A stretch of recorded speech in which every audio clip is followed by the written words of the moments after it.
presenting the transcription feature, Superman. Look, up in the sky. It's a bird. It's a plane. It's Superman. Yes, it's Superman, strange visitor from the planet Krypton, who came to Earth with powers and abilities far beyond those of mortal men. Superman, who can leap tall buildings at a single bound, race a speeding bullet to its target, then steel in his bare hands, and who, disguised as Clark Kent, mild-mannered reporter for a great metropolitan newspaper, fights a never-ending battle for truth and justice. And now to our story.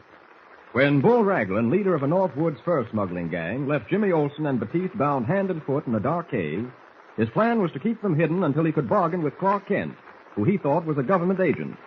But unknown even to Bull, the cave was occupied by a full-grown bear hibernating for the winter. Disturbed and angered, the bear attacked Jimmy and Batiste.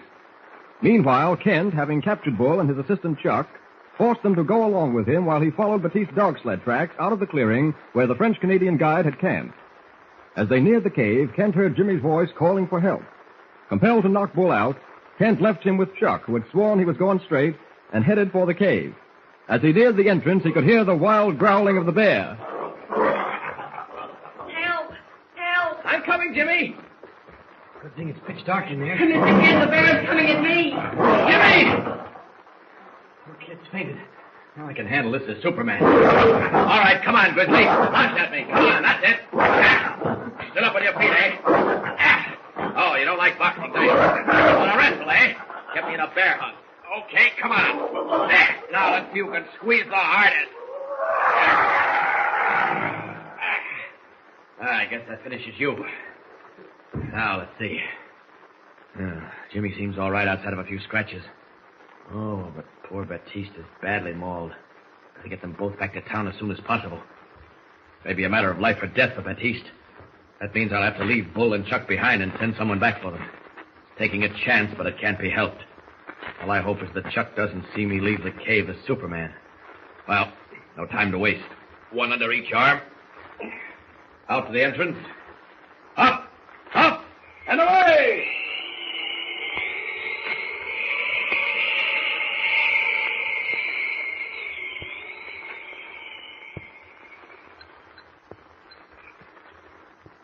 Ooh, that burns. Oh, it can't be that bad, Jimmy. Oh, no? You try putting iodine on open scratches.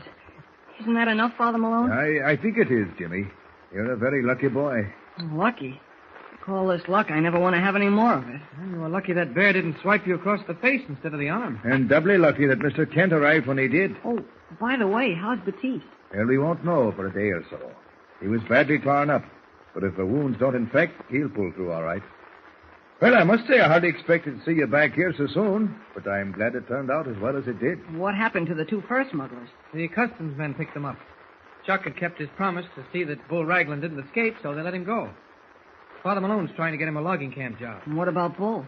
I suppose he'll go to jail. Well, he should for what he did to Batiste and me. Gosh, Mr. Kent, I wouldn't be here now if you hadn't killed that bear. I still don't see how you did it. Oh, I told you I had a knife, Jimmy. Yeah? What puzzles me, Kent, is how you managed to get both Jimmy and Batiste back to Montville without a sled. Well, it was a long hike, I admit. You mean to say you carried both of them 10 miles? Well, Father Jimmy doesn't weigh any more than a puff of smoke, and Batiste is light. It's amazing, Kent. I don't think Paul Bunyan could have done much better. Oh, who's Paul Bunyan? Oh, don't you know, Jimmy? No, Father, I don't. Is he a friend of yours? Jimmy, I'm surprised at you. Haven't you ever heard of Paul Bunyan? No. Why, he was the most famous logger ever to fell timber in the North Woods, Jimmy. And the strongest, too.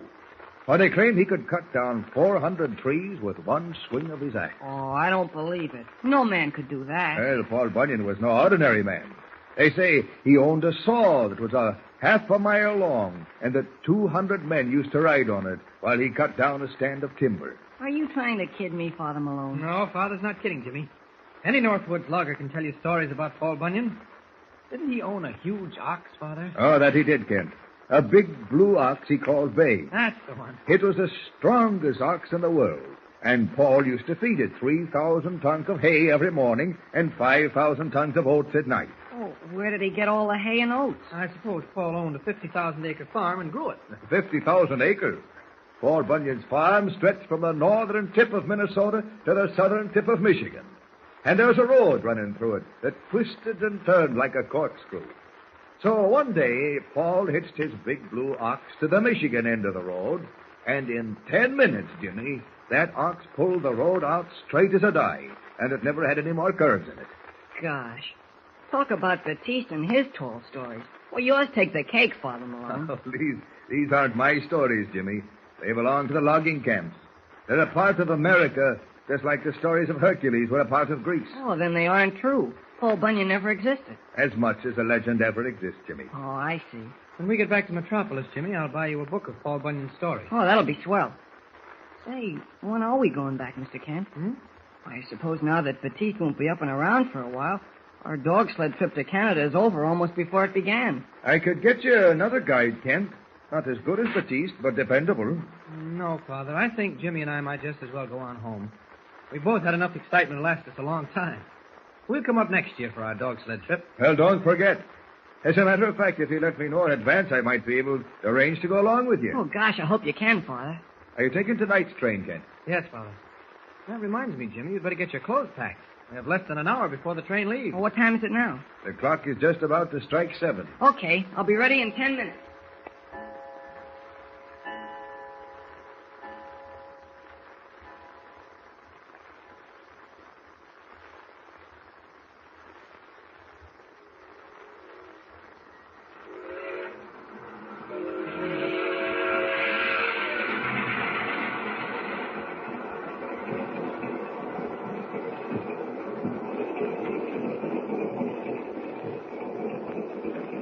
Well, Jimmy, hardly seems possible that last night we were up in the North Woods and tonight we're rolling across wheat fields. Jimmy. Huh? Oh, yes. Yes, what? Oh, I'm sorry. I wasn't listening. I was watching that man across the aisle. Look how his eyes shift, Mr. Kent. Almost like he thought he was being shadowed. Don't be silly, Jimmy. Here, take this newspaper. Read the funnies and do the crossword puzzle. Okay. Gosh, Mr. Kent. Oh, now what? Look at this picture on the front page of the paper, and then look at that man across the aisle. Huh? Oh, there seems to be a slight resemblance. Slight? What, the same person? The bald spot in front and the gray hair in back and the bushy eyebrows. Shh. Want everyone on the car to know you're talking about him? Wait a minute, let me see that paper. Why is this picture there, Mr. Kent? I didn't get a chance to read the caption. Just a minute, Jimmy. Wait, Scott. I believe we've stumbled on something sensational. Who is he? Well, if it's the same man, and I think it is, his name is Dr. Roebling. He's the inventor of a new device having to do with communications. Listen to this, Jimmy. Dr. Roebling's device, although the nature of it has not yet been revealed, is said to be so valuable that the one model in existence is insured for $10 million. $10 million? Uh-huh. What do you think the device is, Mr. Kent? I haven't the faintest idea, Jimmy. But if that's Dr. Roebling sitting across from us, he's going to be interviewed by a Daily Planet reporter. So I was right. I knew there was something strange about him. You certainly hit the nail on the head that time. Well, here goes for an attempted interview. I hope you get it, Mr. Kent. I'll just cross the aisle and drop into the seat next to him. Wish me luck. Okay. Good evening, Dr. Roebling. Eh? Oh, I beg your pardon. I said good evening, Dr. Roebling. You must be mistaken. My name is Harris. Oh, yes, I understand. I'm Clark Kent, Doctor, reporter for the Daily Planet. I happened to be glancing over this paper and noticed your picture. That young man is not my picture. I told you my name is Harris. It's Walter Harris. Well, names don't mean anything, really. The important thing is your contribution to the field of communications. I don't know what you're talking about. Well, according to this story in the paper, you've just... How many times must I tell you that I have no connection with either the story or the photograph in that newspaper? Haven't you invented a new communications device? No, I haven't. Didn't you insure the model of the device for $10 million? Young man, if you have nothing better to do than annoy total strangers, may I suggest that you devote your unwelcome attention to others? Now, come, Doctor. That's not the proper attitude. Well, unless you cease annoying me, at once I shall be forced to call the conductor. All right, that's how you feel about it. That is exactly how I feel about it. Okay. Sorry I bothered you. I heard what he said, Mr. Kent. Do you think he's telling the truth? I'm not quite sure, Jimmy. He's the spitting image of this picture in the paper. Oh, maybe there'd be some initials on his luggage. He doesn't seem to have any luggage. Could be that we're wrong. Oh, gosh, I don't think so. picture, and the way his eyes keep shifting. Look, he's getting up. Probably going into the dining car. Maybe we ought to follow him. No, I don't think so. He'll be back. Well, at least we can stop whispering. Gosh, that sure was exciting for a minute. Jimmy, Yeah? you see that crumpled up piece of paper he left on the seat? Uh-huh. It may be something that'll tell us whether he is Dr. Roebling.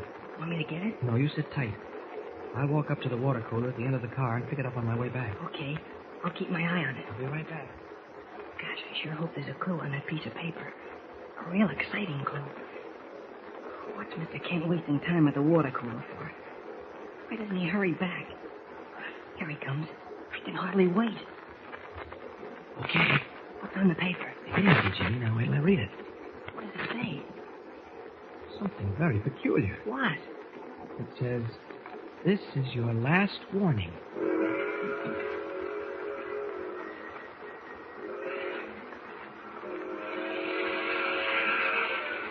Well, it looks as though Clark Kent and Jimmy Olsen have accidentally stumbled on something that may turn out to be another exciting adventure. Is the nervous, gray-haired little man really Dr. Roebling? And if he is, who sent him the threatening note? Listen to the next episode for further developments. Don't forget, tune in again for the next thrilling episode with Superman. Look, up in the sky. It's a bird. It's a plane. It's Superman. Superman is a copyrighted feature appearing in Action Comics magazine.